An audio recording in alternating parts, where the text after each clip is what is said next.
बिस्मिल्लाहिर्रहमानिर्रहीम। अस्सलाम वालेकुम नाज़रीन, मैं हूँ साकिब बशीर। आज हम एक तो पीटीआई के संजानी जलसे से मुतल्लिक बात करेंगे। आज जलसा हुआ, जलसे में कितनी जो है वो गैदरिंग हुई, कितने लोग पीटीआई लाने में कामयाब हुई और इसके असरात क्या होंगे और क्या ये इसको एक कामयाब जलसा कहा जा सकता है, इस पे बात करेंगे तफसील के साथ। एक और दूसरा, इलेक्शन कमीशन की जानिब से कुछ कमेटियाँ तश्कील दी गई हैं। ये तकरीबन 36 टीमें हैं जो फॉर्म 46, 45, 46, 47, 48 और 49 उनके हवाले से तय करेंगी कि वो गायब तो नहीं हुए या इस किस्म का, या पढ़ने में कोई दुश्वारी हो या दुरुस्त अंदाज में अपलोड नहीं हुए। तो इस हवाले से ये जो कमेटियाँ हैं ये जो है वो तय करेंगी, ये टीमें जो बनी हैं। इस पे तफसील के साथ बात करेंगे कि इलेक्शन कमीशन का ये मामला है क्या, और कल से अदालतें खुल रही हैं तो क्या होने जा रहा है, इस पे तफसील के साथ बात करते हैं। आप हमारे साथ रहिएगा। हमारा यूट्यूब चैनल सब्सक्राइब कर लें, बेल आइकन का बटन प्रेस कर लें ताकि जब भी हम कोई वीडियो अपलोड करें तो फ़ौरन उसका लिंक आपको मिल जाया करे। हम शुरू करते हैं पीटीआई के संजानी जलसे से। पिछली वीडियो में मैंने आपको बताया कि पॉलिटिकली सियासी एंगल से अगर देखा जाए तो 9 मई 2023 जब हुआ तो उसके बाद से ऑनवर्ड जो वहाँ पर मामला है जो पीटीआई का, उसके बाद से ऑनवर्ड ये हुआ कि पीटीआई को स्पेस नहीं मिली। पीटीआई के लोग गिरफ्तार हुए, लीडरशिप गिरफ्तार हुई और अभी भी मुकदमात चल रहे हैं। 9 मई से 9 मई के बाद जो है वो 8 फरवरी आया। 8 फरवरी से पहले भी पीटीआई की लीडरशिप जो है वो गिरफ्तारियाँ थी। फिर जो है वो मुहिम भी नहीं थी, कोई इलेक्शन की मुहिम, कोई चीज़ नहीं थी। बहरहाल 8 फरवरी रिजल्ट्स आए तो उसमें पीटीआई को नशिस्तें मिली, एक सूबे में हुकूमत मिली और अच्छा भला जो है वो उनको मैंडेट मिला। फिर 12 जुलाई आया। 12 जुलाई से पहले, मतलब 8 फरवरी से पहले पीटीआई मतलब बतौर जमात एग्जिस्ट नहीं कर रही थी। मतलब इलेक्शन कमीशन ने जो 13 जनवरी के फैसले की तशरीह की तो उन्होंने ये कहा कि पीटीआई नहीं है। ये सुप्रीम कोर्ट ने भी बाद में कहा है, 11 जजेस ने 12 जुलाई के फैसले में। तो फिर ये आज़ाद आए और आज़ाद लड़ के आए और उसके बाद सुन्नी इत्तेहाद काउंसिल, सारी चीज़ें चलती रही। 12 जुलाई आ गया। 12 जुलाई को सुप्रीम कोर्ट ने कहा पीटीआई है। तो इसमें उन्होंने कहा कि पीटीआई से निशान लिया गया था, बाकी तो सारे उनके राइट्स हैं।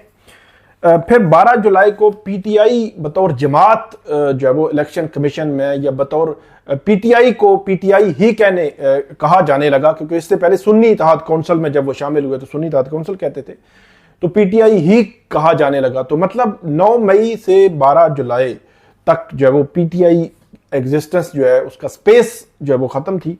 तो वो 12 जुलाई को पीटीआई आई और अब 12 जुलाई से 8 सितंबर को इस जलसे की तादाद से ज़्यादा इसकी इंपॉर्टेंस मेरे नज़दीक एक पॉलिटिकल पार्टी के एंगल से अगर देखा जाए तो ये 16 माह के बाद किसी भी ऐसी जगह पे जहाँ पे उनकी अपनी हुकूमत नहीं है, वहाँ पे एक जलसा होना ही मेरा ये ख्याल है कि ये बहुत पॉजिटिव जाएगा पीटीआई की बतौर जमात के लिए। अच्छा, इसमें एक जो चीज़ मैंने देखी है कि 8 फरवरी के बाद ये मार्च में, अप्रैल में ये खबरें आती रही कि पीटीआई जलसा करना चाह रही है। तो पीटीआई बतौर जमात या उनके वकील जो है वो इस्लामाबाद हाई कोर्ट जाते रहे। 6 जुलाई पहले इजाज़त मिली, पहले मिली, फिर 6 जुलाई को मिली। 6 जुलाई से 5 जुलाई कैंसिल हो गया एनओसी। फिर चला गया मामला जो है वो 22 अगस्त को एन मुलाकात होगी आजम सवाती की। फिर 8 सितंबर आ गया। तो 8 सितंबर को जो जलसा हुआ, ये जलसा जो है वो इस्लामाबाद इंतज़ामिया की इजाज़त और इस्लामाबाद की इंतज़ामिया के जो जगह उन्होंने कहा वही ली गई। मतलब ना उनको परेड ग्राउंड दिया गया, ना F9 पार्क का वो कह रहे थे, परेड ग्राउंड का कह रहे थे, इन जगहों का कह रहे थे, लेकिन नहीं मिला और उसी जगह पे हुआ। अब यह है कि इस्लामाबाद इंतज़ामिया जो है वो इस पर कोई एक्शन फर्दर लेती है कि 4 से 7 बजे का आपका टाइम था तो उससे थोड़ा सा ज़्यादा गया है, तो वो अगर कोई मतलब करते भी हैं तो मेरा नहीं ख्याल कि उसका बहुत बड़ा इम्पैक्ट होगा। लेकिन ओवरऑल अगर देखा जाए तो एक पुरअमन एक्टिविटी होना पीटीआई की बतौर जमात उनके लिए एक पॉजिटिव साइन होगा। ख़ासतौर पर पंजाब में इस किस्म की एक्टिविटीज़ नहीं हो रही थी। क्रैकडाउन होता था, गिरफ्तारियां होती थी, जलसे का इस किस्म का एहतमाम नहीं था। तो उस तनाजुर में कि पंजाब का जो उनका वर्कर है वो बाहर निकला और पहुंचा, इसी तरह अली अमीन गंडापुर बड़ा काफिला लेके आए। तो ओवरऑल अगर देखा जाए तो ये एक प्लस पॉइंट पीटीआई के एंड पे जाएगा। जलसा होना ही मेरे नज़दीक जो है वो एक प्लस पॉइंट है उनके हवाले से, और जिसमें जो उनके कारकुनान हैं, जो उनकी लीडरशिप है, जो लोग हैं, वो मुख्तलिफ जगह थे यूनाइट होकर वहाँ पहुँचे हैं। तो एक दोबारा से एक एक्टिविटी उनको मिली है बड़े पैमाने पर या मुल्की लेवल पर, उन्होंने एक जलसा जो है वो किया है। बाकी खैबर पख्तूनख्वा में तो उनकी हुकूमत 8 फरवरी के बाद से लेकर तब के बाद जो चीज़ें नहीं हुई वो जो है वो चल रहा है। मतलब वहाँ तो जलसे कर सकते हैं, लेकिन इस्लामाबाद में होना या अगले पंजाब में होना ये एक प्लस पॉइंट है पीटीआई के लिए बतौर जमात, उनके वर्कर के लिए, उनके लीडरशिप के लिए, और पीटीआई के लिए बतौर जमात, कि वो अपनी जो स्पेस 9 मई 2023 के बाद उनके कारकुनान के खिलाफ ट्रायल चल रहे हैं, लीडरशिप के खिलाफ ट्रायल चल रहे हैं, सारी चीज़ें चल रही हैं। जो मतलब स्पेस ख़त्म हुई थी वो स्पेस आहिस्ता आहिस्ता वो ले रहे हैं। 8 फरवरी उनका मैंडेट उनको मिला, कुछ मैंडेट पे सवाल हुआ, कुछ चीज़ें ट्रिब्यूनल में पड़ी हुई हैं, लेकिन फिर 12 जुलाई आया, 12 जुलाई सुप्रीम कोर्ट ने कहा पीटीआई है, फिर अब 8 सितंबर को ये जलसा हुआ है। तो जलसा एक प्लस पॉइंट मैं इसको कहूँगा। इसमें ये जो है वो मामला हो गया, लेकिन दूसरी तरफ इंतज़ामिया जो है उन्होंने इस्लामाबाद के तमाम रास्ते जो है 29 जगह मकामात बंद किए हुए थे, और हैरानकुन तौर पर इसमें एक जो चीज़ मैं ये समझता हूँ कि इस्लामाबाद इंतज़ामिया, अगरचे इस्लामाबाद जो देखने वाले हैं हमारे, वो उनको मैं बताना चाहूँगा कि जो संजानी है ये इस्लामाबाद से बाहर एरिया है। मतलब इस्लामाबाद जो एक्चुअल है इस्लामाबाद वहाँ पे नहीं है। मतलब 29 जगह जो जहाँ से बंद किया गया कि ये उस जो जलसे के मकाम से ही जो है वो बाहर है। तो ये एक सिचुएशन है जलसे के हवाले से। अब पिंडी इस्लामाबाद के लोगों के लिए बहुत मुश्किलात इस लिहाज से हुई कि पिंडी में भी, मरी रोड पे भी, फैजाबाद पे भी, मुख्तलिफ जगहों पे उन्होंने कंटेनर्स लगा के बंद किया हुआ था। दिन भर लोग जो है वो बाहर, उनके लिए ट्रैवल करना मसला नहीं बल्कि नामुमकिन था। मोटर बाइक्स जो है वो आ रही थी, बाइक्स वगैरह, बाकी गाड़ियों का तो मुमकिन नहीं था। विद इन इस्लामाबाद इश्यूज कम थे, लेकिन बाहर से अगर किसी ने आना है इस्लामाबाद में तो उसके लिए जो है वो मसला, या इस्लामाबाद से बाहर किसी ने जाना है तो वो मसला जो है वो मौजूद था। बहरहाल ये एक पुरअमन एक्टिविटी थी। कोई भी पॉलिटिकल पार्टी है, कोई भी पॉलिटिकल पार्टी एहतियाज कर सकती है, करना भी चाहिए, और इस किस्म की हेल्दी एक्टिविटीज जो है ओवरऑल हमारा जो डेमोक्रेटिक सेटअप है उसको एम्पावर करती हैं। तो ये है मामला एक तो जलसे का। दूसरा जो चीज़ है वो है इलेक्शन कमीशन ऑफ पाकिस्तान।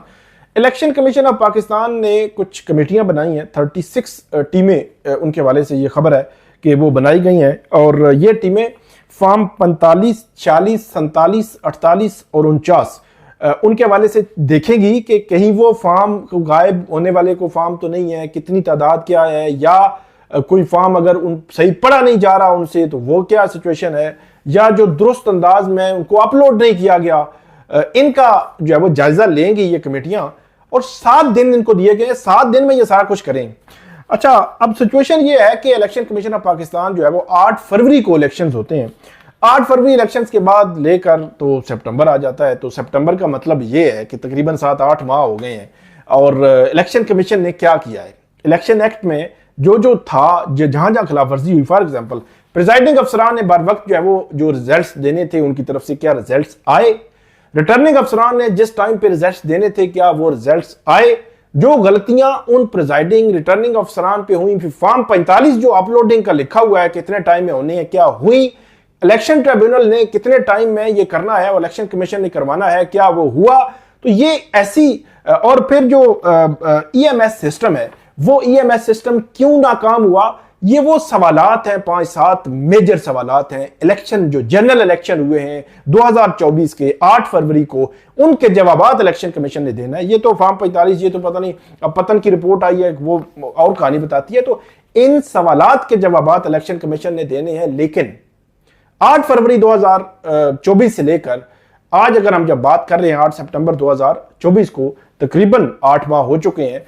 तो 8 माह में इलेक्शन कमीशन ने क्या कोई तहकीकात करवाई, क्या इलेक्शन कमीशन ने कोई इस हवाले से कोई वजाहत जारी की, क्या इलेक्शन कमीशन तो कहता है कि हमने बड़े जबरदस्त इलेक्शन करवाए हैं, और कहते हैं कि हमने पीटीआई के बल्ले के निशान वाले जो फैसला था सुप्रीम कोर्ट का उसको जबरदस्त हमने उसकी तशरीह की है। तो इलेक्शन कमीशन तो ये कहता है, तो इलेक्शन कमीशन को कम से कम इनके जवाब देने चाहिए थी। इलेक्शन कमीशन की क्रेडिबिलिटी जो है वो ऑन स्टेक है। और फिर इलेक्शन कमीशन जो है उसका देखे कि ये सारा मामला करें। 8 फरवरी क्यों जो है वो मोबाइल सर्विस बंद हुई, क्या वजह थी, पूरे मुल्क में कैसे बंद हो गई? मतलब अगर कोई वहां पे जहां पे दहशतगर्दी का अल्लाह ना करे कहीं पे भी खदशा हो, अगर कोई हसास एरिया थे वो तो लिमिटेड होते हैं, तो वहां पे क्यों ये मामला हुआ? ये इन सवालात के जवाब इलेक्शन कमीशन ने नहीं दिए। ईएमएस सिस्टम क्यों बैठा, इस सवाल का कोई जवाब जो है इलेक्शन कमीशन के पास नहीं है। ट्रिब्यूनल्स, अब 8 ट्रिब्यूनल तो सुप्रीम कोर्ट का चले 4 जुलाई का वो है कि सुप्रीम कोर्ट ने स्टे दिया हुआ है, तो वहां इलेक्शन कमीशन भी दायर कर सकता था कि इलेक्शन कमीशन सुप्रीम कोर्ट को कहता जी आप जो है वो उसको लगाएं और केस को डिसाइड करें। और इस्लामाबाद हाई कोर्ट ने भी फैसला महफूज किया हुआ है। मतलब इस्लामाबाद और पंजाब के जो ट्रिब्यूनल्स हैं काफी, 8 ट्रिब्यूनल पंजाब के, 3 एक जो है वो इस्लामाबाद का, 3 हल्कों का, तो जो गैर फाल पड़े हुए हैं। फिर एक और जो मतलब इसमें जो बड़ी और इंपॉर्टेंट बात जो मुझे लगती है कि इलेक्शन कमीशन ऑफ पाकिस्तान ने, ठीक है इलेक्शन कमीशन की कार्रवाई है, हम उसको उस तरह नहीं करते, लेकिन मैं वैसे उस पर एक तजिया करना चाहता हूं कि इलेक्शन कमीशन ऑफ पाकिस्तान ने पीटीआई के इमरान खान और उनके खिलाफ तौहीन अदालत की कार्रवाई शुरू कर रखी है। तो तौहीन अदालत की कार्रवाई चले करें, कोई नहीं, आप कानूनी तौर पर कर सकते हैं। पिछले 2 साल पहले या 2 साल में उन्होंने कोई बयान दिया। मामला यह है कि इलेक्शन कमीशन ने 8 फरवरी को जो इलेक्शंस कराने थे, क्या इलेक्शंस जो है उन्होंने उस पैरामीटर्स पर करवाए जिन पर साफ, शफाफ, फ्री एंड फेयर इलेक्शंस थे? क्या इलेक्शन से पहले आपने वो माहौल दिया जो लेवल प्लेइंग फील्ड बाकी पॉलिटिकल पार्टीज को थी? तमाम पॉलिटिकल पार्टीज को इक्वली आपने ट्रीट किया इलेक्शन से पहले, इलेक्शन डे, पोल और पोल डे के बाद क्या आपने ट्रीट किया? ये वो सवालात हैं जिनके जवाब इलेक्शन कमीशन ने देने हैं। अब जो तौकीर, इज्जत इलेक्शन को दी जानी चाहिए थी वो तो इलेक्शन कमीशन नहीं दे सका, लेकिन बहरहाल इलेक्शन कमीशन ये कहता है कि मुझे जो है वो इज्जत और तौकीर दी जाए और मुझे मेरी तौहीन हुई है तो वो कार्रवाई हमने जारी रखनी है। फिर आखिरी बात इसमें यह है कि इलेक्शन कमीशन ऑफ पाकिस्तान ने जो इंट्रा पार्टी इलेक्शन है पीटीआई के, ठीक है उसमें एरर्स होंगे, वो देखे जाएंगे, लेकिन क्या जनरल इलेक्शन में कोई एरर्स नहीं है? कोई चीज नहीं है। जो जनरल इलेक्शन आपने कराने थे इलेक्शन एक्ट के तहत उसमें कोई एरर्स नहीं है। और एरर्स आपको जो है तकरीबन 1 साल हो गया है, बार बार इंतखाबात हो रहे हैं, 4 दफा 3 दफा इंतखाबात हो गए तो वो नहीं माने जा रहे।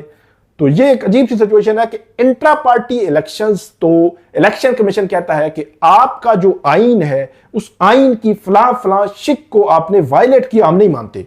तो क्या इलेक्शन एक्ट के तहत जो आपने इलेक्शंस कराने थे, तो इलेक्शन एक्ट की जिस शिक को आपने वायलेट किया उसका जिम्मेदार कौन है?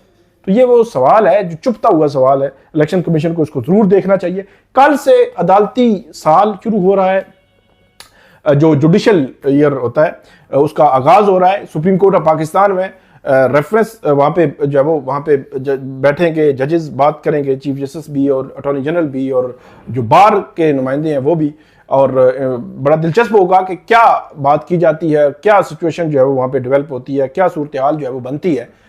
एक तो ये है, और दूसरी तरफ अहम केसेस भी आने लगे हैं, मखसूस नशिस्तों के केस पर तफसीली फैसला आना है, फिर नजरसानियां जो उसमें नजरसानी पर समात होनी है, फिर दूसरी तरफ इस्लामाबाद हाई कोर्ट में ट्रिब्यूनल वाला मामला है उसका फैसला आना है, सुप्रीम कोर्ट में ट्रिब्यूनल वाला केस लगना है। इसी तरह जो है वो मुख्तलिफ अहम केसेस, मिलिट्री कोर्ट्स वाला केस इमरान खान साहब का वो आइंदा हफ्ते जो है वो फिक्स होना है।